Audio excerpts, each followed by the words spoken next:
Our kids will never know what it's like to have to call the house of somebody they like and talk to their parents.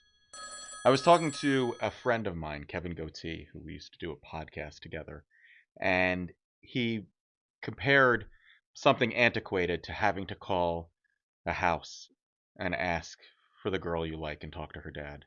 And that got me thinking, like, yeah, my kids are 2 and 4. They're never going to have to do that. If you have kids, they're never going to have to go through that. Growing up in the 80s and 90s, every time you wanted to call a friend's house, you had to talk to their parents. Because we didn't have cell phones. Just call their house. And likely get their parents or their obnoxious brother or sister.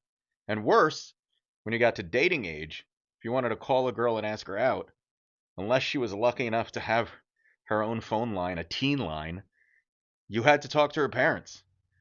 And the horror you felt as that phone rang and you had to listen to it ring.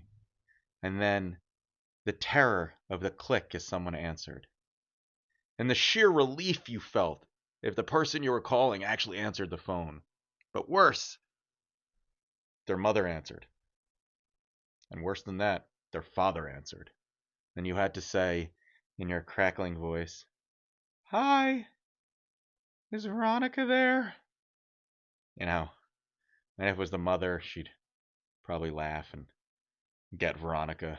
And if it was the father, if he was anything like me, he'd probably give you a little bit of a hard time just because that's what dads do.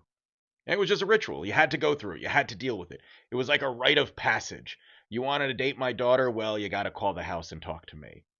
That's not going to exist anymore. That's kind of sad. Now they can just text a girl and be like, "Want to go out?" And she'll either text back or not. And it's kind of sad.